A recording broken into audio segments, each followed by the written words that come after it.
You ask Tiger to solve. This deals with linear equations with one unknown. The final result is a equals 7/12. Let's solve it step by step. Group all constants on the right side of the equation. Add 2/3 to both sides. Combine the fractions. Combine the numerators. Reduce the zero numerator. Simplify the arithmetic. Combine the fractions. Combine the numerators. Isolate the a.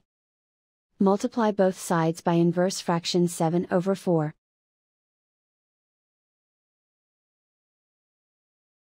Group like terms.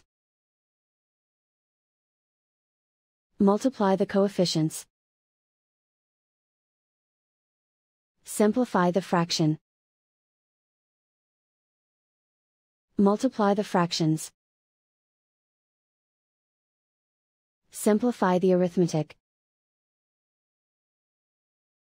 And so the final result is a equals 7/12.